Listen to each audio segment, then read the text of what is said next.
on values and value judgments. Let us begin by stating that all value judgments are comparisons.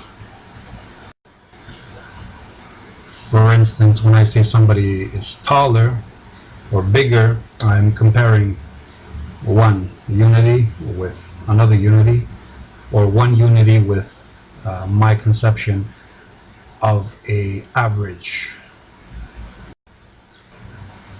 As regards to natural selection, the concept of superior inferior always pertains to the environment. That is, something is superior or inferior, fit or unfit in regards to the particular environment. And since everything is active, everything is fluid, and so is the environment, then the concept of superior and inferior is always fluctuating. And yet there are some value judgments which are more long-term than others. In other words, they're more timeless. For instance, somebody might be strong, but his strength might only last for the period of his youth. Whereas if somebody is intelligent or more intelligent, then this intelligence might last for the duration of his lifetime, and might even exceed his lifetime if he leaves as products of his intelligence works. In regards to human beings are not the largest species, they're not the fastest, they're not the most strongest, they don't fly, they are not the biggest, and yet they dominate. They dominate because they've evolved a characteristic which exceeds all other characteristics. That is, the ability to project, to imagine, to perceive, and then use these perceptions more efficiently. If we consider strength, the aggregate energies at the disposal of a will, the will being the focus of these energies upon an objective, then the more focus of the aggregate energies upon an objective, even though the aggregate energies in total might be inferior to another's, might exceed the power of the others, simply because of synergy. Therefore, an organism might be smaller, have less mass, less muscle mass than another, and yet it might overpower it simply because it has a stronger will. That is, it has a better, more superior, more advanced ability to focus the lesser aggregate energies at its disposal in relation to the others, which might be greater but are less focused. Now, in regards to human beings and their superior intelligence, we should first define what intelligence means. Intelligence is the accumulation, the collection of sensual information, the integration of said sensual information into cohesive mental models, more detailed mental models. That is, the more information you manage to absorb, process, and then integrate into cohesive mental models, the more powerful your brain is. But it doesn't end there. Then the brain takes these mental models and projects them into the future, into the unknown. In this way, gaining the advantage of efficiency and the effectiveness of being prepared. We can see here the advantage of a creature that has less mass, is smaller, has less aggregate energies at its disposal, and yet because it can exceed the immediate and project into the future, preparing for it, being able to successfully imagine the possibilities, its capacity to then overpower creatures that are superior to it, faster than it, more vicious than it, more promiscuous and productive than it. Also, with the ability to project, using the imagination, the creature can project itself, its consciousness, into the other creature, imagining itself as if it was the other creature, and then imagining what the other creature would do in a particular situation, and in this way being able to prepare for this creature's behavior even before the creature knows itself how it will act. It is this ability of the human mind to exceed its temporal limitations and also its physical limitations, which makes it a dominant species, even though it is not the fastest, it is not the strongest, it is not the largest, it is not the most vicious. In this way, man can exceed the natural standards of evaluation.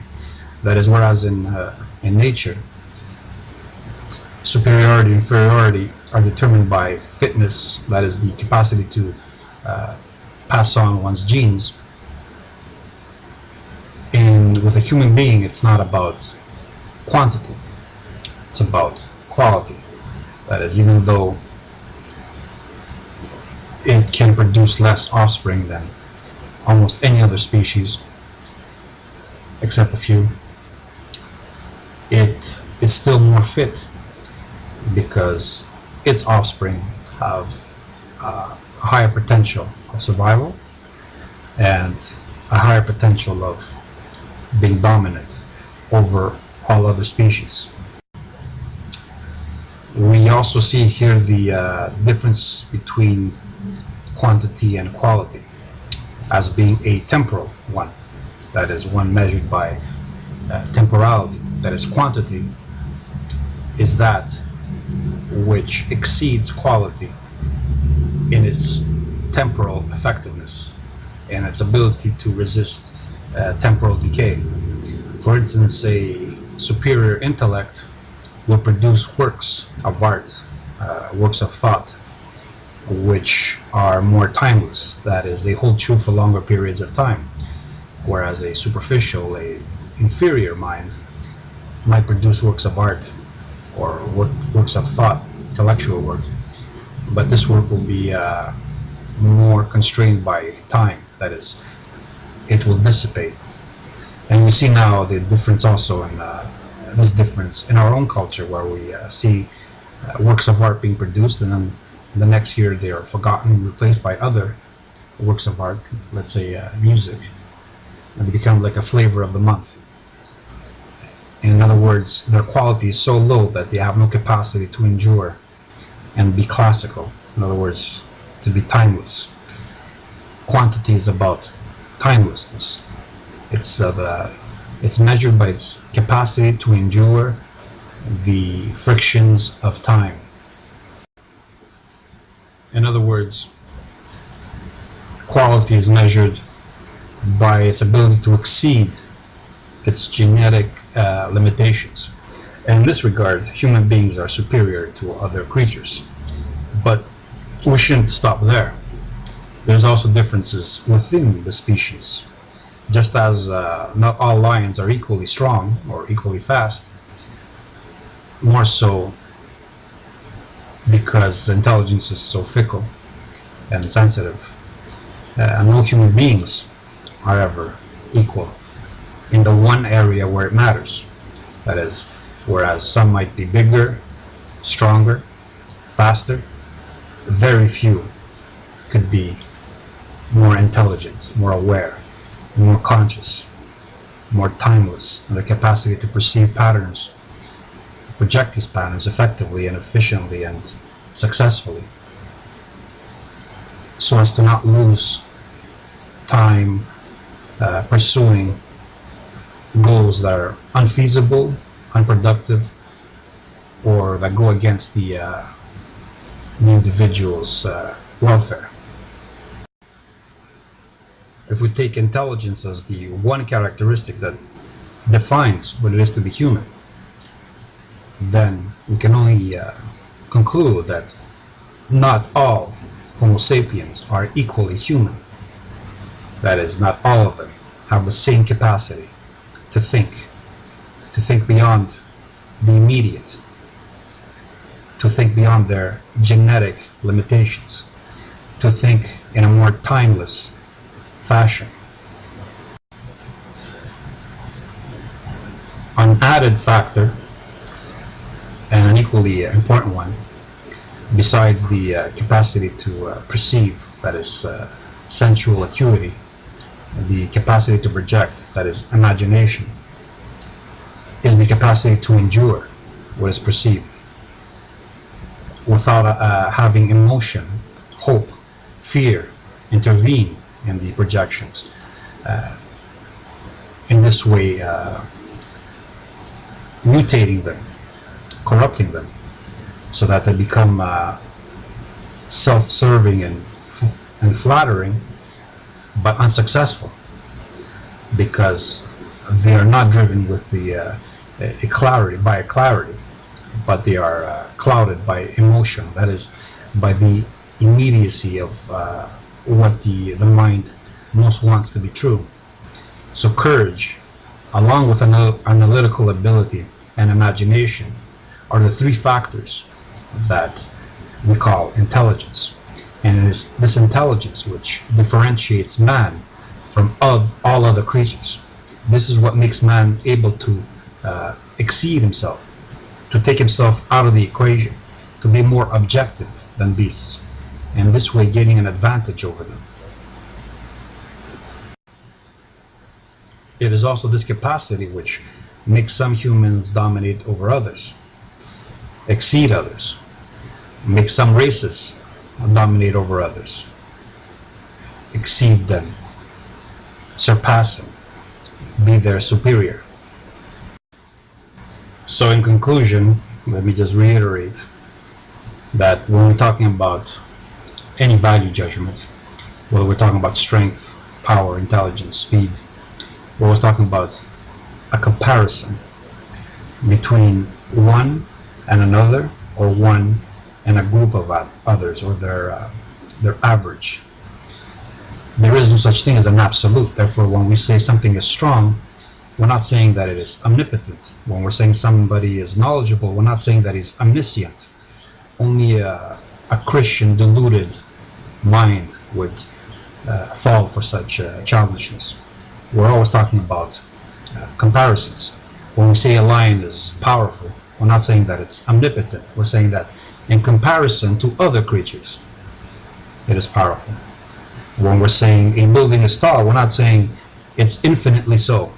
We're saying in comparison with the environment, with other objects, other buildings in its environment, that is tall. When we're saying somebody is fast, we're not saying his speed is infinite, his absolute speed. We're saying that in comparison to an average, or an average human being, let's say, or in comparison to another, this individual is more fast. So also, when we're saying that humans are more intelligent, we're not saying they're absolutely intelligent, or that they're gods. We're saying that in comparison to other living organisms, as man knows them, his capacity to reason, to think, to project, to endure what he perceives is far superior than any other creatures. And this is why he dominates.